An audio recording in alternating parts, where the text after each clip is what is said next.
Рада видеть вас на своем канале и в саду. Я Светлана, и мы находимся в Киеве, в моем саду. Сегодня расскажу про гортензию Пинки Винки, особенности ее сорта. Открою маленький секрет, как узнать, будет гортензия менять цвет или нет. А еще по многочисленным просьбам рубрика «До и после». Всем, кто не верит, что моему саду 3 года, в конце видео нашла из архива Instagram, хорошо там можно посмотреть 3 года назад локацию и сейчас.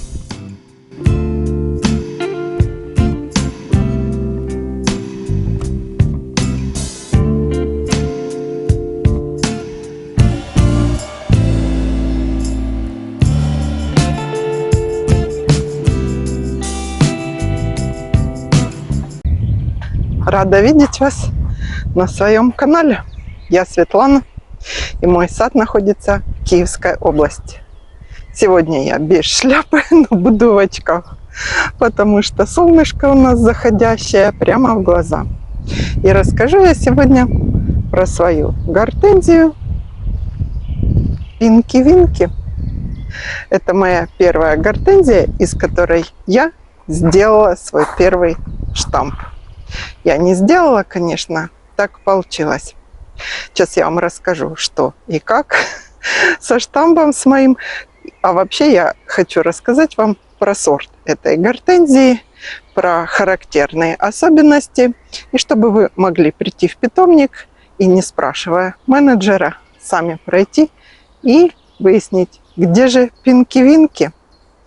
А еще в конце видео я вам открою маленький секрет, как можно отличать гортензии самостоятельно, которые краснеют, соцветия рубиновые становятся, или белые, кремовые или белые гортензии, различать, которые розовеют, а которые остаются белые. Так проще в сортах ориентироваться. Это моя Vanilla Fries. А это 2 гортензии Silver Dollar. На их примере, может быть, я вам и покажу. Ну а сейчас про вот эту Пинки Винки. Идемте сюда ближе. Раз. Так, придется мне тут на алисум наступить. Спрашивали в комментариях, многолетний ли алисум. Он однолетнее растение, но он сеется. Вы видите, насеялся, еще чуть-чуть я рассадила, и у меня тут травы совсем не видно. Легко с алисумом. Так, гортензия Пинки Винки.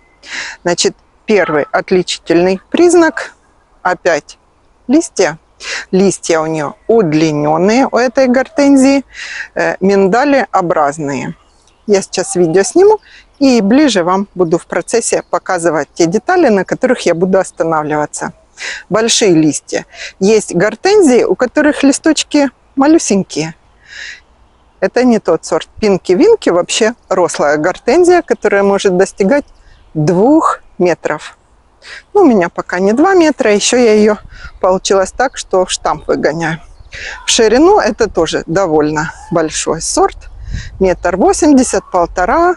Такой будет огромный куст, если у вас это кустовая форма. Значит, это первый признак. По листу длинный, яйцеобразный лист. Не круглый, как лопуха, а яйцеобразный. Второе. У Пинки Винки не сильно большие междоузлия. Вот, допустим, у гортензии Фантом между листьями расстояние по 25 сантиметров. То есть лист от листа находится на большом расстоянии. У Пинки Винки мы это можем смотреть. Я сейчас покажу ее ствол. То есть, когда он нарастал, междоузлия довольно маленькие, не сильно. Но это еще зависит и от ухода, как гортензия нарастает. Если вы ее перекормите азотом, она будет в рост идти, и тогда междоузлия большие. Сильно азот гортензии и не любят. Так, лист сказала. Цвет коры. Цвет коры у нее коричнево-бордового почти нету. Коричневый. Толстенький, хороший. Черенкуется плохо. У меня наверное, 2 или 3 черенка, получилось пинки-винки. Как-то не получается у меня с ней договориться именно по поводу черенков. Но это пока. Значит, соцветия какие. Во-первых, у пинки-винки фертильные цветочки на таких тоненьких палочках, как бабочки, мотыльки. Мотыльковый сорт гортензии. Само соцветие в начале цветения белое, а потом постепенно розовеет. И вот сейчас начала приобретать рубиновые тона. Еще интересная особенность, что верхушечка у нее, у соцветия, белая так и остается. Видите, уже стала такая она темненькая вся, оттенки кораллового, рубинового. Где тенек, там салатовые чуть-чуть. А верхушка белая. И в основном на верхушке все цветочки фертильные. То есть нету цветка. А вот это стерильные цветочки с лепесточками. Такая разница. Сама форма соцветия. Сама форма соцветия узкая, узкоконическая. Видно? Вот так вот одно. Видите? Конус длинненький и узкий, как, не виноградная гроздь. Виноградная гроздь, она больше набитая. Узкоконическая пирамида. Ну, в принципе, вот и все. Держит стебель очень хорошо она. Видите, у меня она в опоре, и это штамбовая форма. Опора, я вам рассказывала про опоры.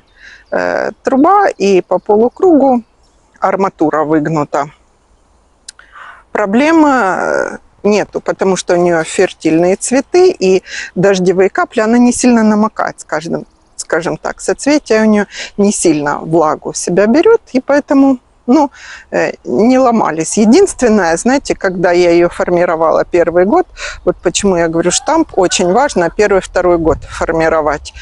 В одну сторону у меня обломались молодые скелетные вот эти череночки, то есть она у меня не в две стороны, а с одной стороны обломалась 2 черенка, и получилась она однобокая. Мне пришлось потом из этих черенков, что остались веточек, в эту сторону отводить сюда, и получилось так чуть выше.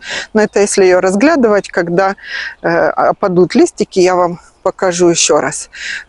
Очень внимательно при формировке штамбов не поломайте в первый год, даже в первый год в разные стороны вот эти веточки. Значит, а как у меня получился этот штамп? Сейчас такая небольшая история. Дом был посреди поля, мы жили, вот этого всего еще не было. 3,5 – это 4-й сезон саду. Ну и я захотела же свой сад гортензии.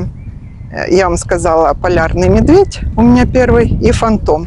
И поехала в питомник, говорю, дайте мне какую-нибудь неприхотливую, красивую. В общем, не знала, какую, дайте гортензию.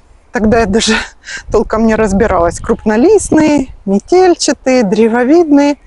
И посоветовали вот этот сорт. Посоветовали, да и посоветовали. Я его даже название, честно говоря, не запомнила. Это я потом нашла накладную и посмотрела, что же это я купила на следующий год. Посадила возле дома, возле будущего забора. Думаю, будет с той стороны у меня. Не подумала, что там полная тень, когда забор будет. Забора не было, было непонятно. Везде солнце, где сажать. И все. Она не цвела в первый год, черенки были зеленые, в общем, ничего я не видела, как и что.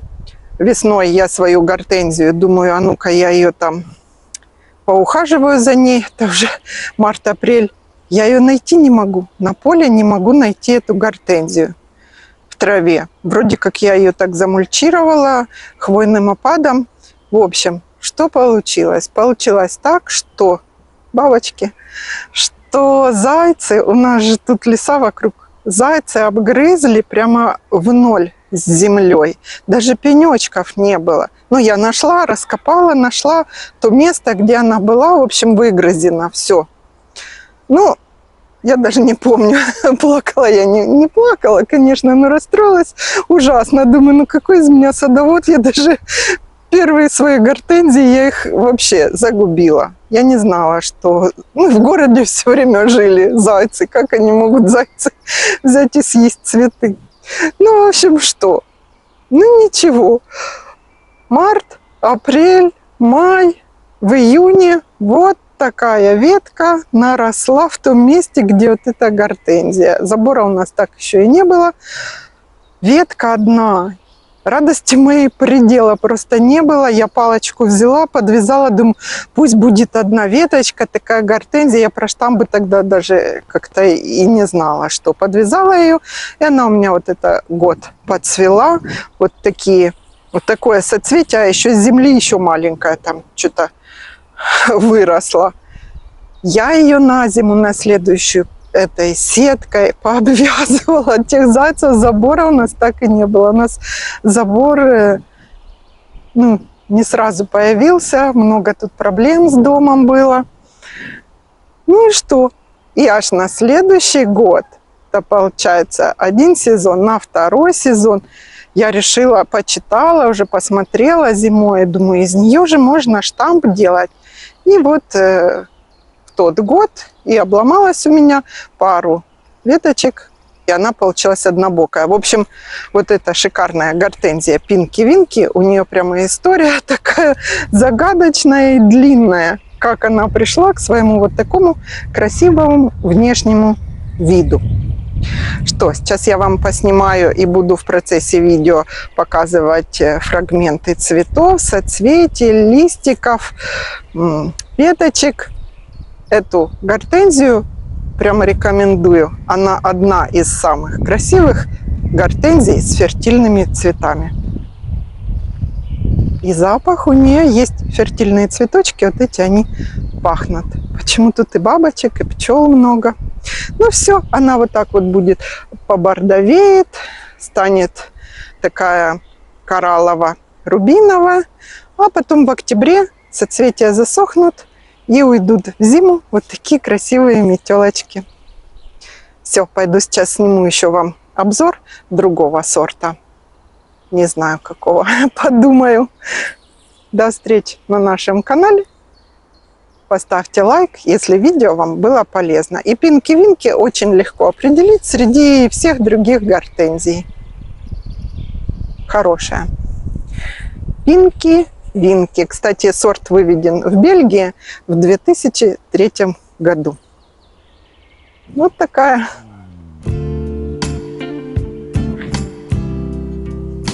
Забыла вам рассказать, уже закончила обзор и вспомнила. Я же вам обещала секрет рассказать, как определять гортензии. Какие будут рубиновые или меняют цвет, а которые остаются с белыми соцветиями, такие как полярный медведь, сильвер, доллар. В чем же секрет? А секрет, как все, гениальное, просто. Надо смотреть гортензию в питомнике, допустим, в начале июля, когда они только-только раскрывают свои кисточки, вот эти соцветия. Есть соцветия белые, если вы были в питомниках, вы, наверное, обращали на это внимание. А другие такого молочного, зеленоватого цвета, допустим, как Limelight мой фисташковый, как полярный медведь. Ну, не белого, а кремоватого оттенка. Так вот, гортензии, у которых в начале цветения соцветия белые, у ванилы фрайс белые, у Пинки-Винки белые. Они потом будут менять свой цвет на розовый, рубиновый, красный. Red Wings тоже белым зацветает. А те гортензии, которые зацветают кремовыми оттенками, бабочка чуть меня не сбила, они будут белые. То есть все наоборот. Те, которые кремовые, зеленоватые, будут белые сорта, не розовеют, не меняют оттенок. А те, которые изначально белые, те будут изменять. Теперь мы с вами знаем, я это, честно говоря, недавно узнала. Совсем недавно. И это будет нам подсказочка. Но это уже, наверное, на следующий год, потому что сейчас все гортензии наши уже на соцветиях, поменявших окраску. Ну, вы запомните и будете знать. Я еще в каком-нибудь видео это повторю, этот признак. Ну, а теперь уже все. До встречи. Рубрика «До и после». Всем, наверное, очень интересно. Много вопросов было по поводу этой хвойной композиции, что растения слишком уж большие. По поводу смарагда я сказала, я его привезла в сад метровым, нашла. Видео про хосты, я про него рассказываю. Огромный 3-метровый смарагд. А это маленькая коника. Мы ее купили в первую нашу весну в доме. Она была 2 спичечных коробка. И вопросов много. Ну не могла же она вырасти такой?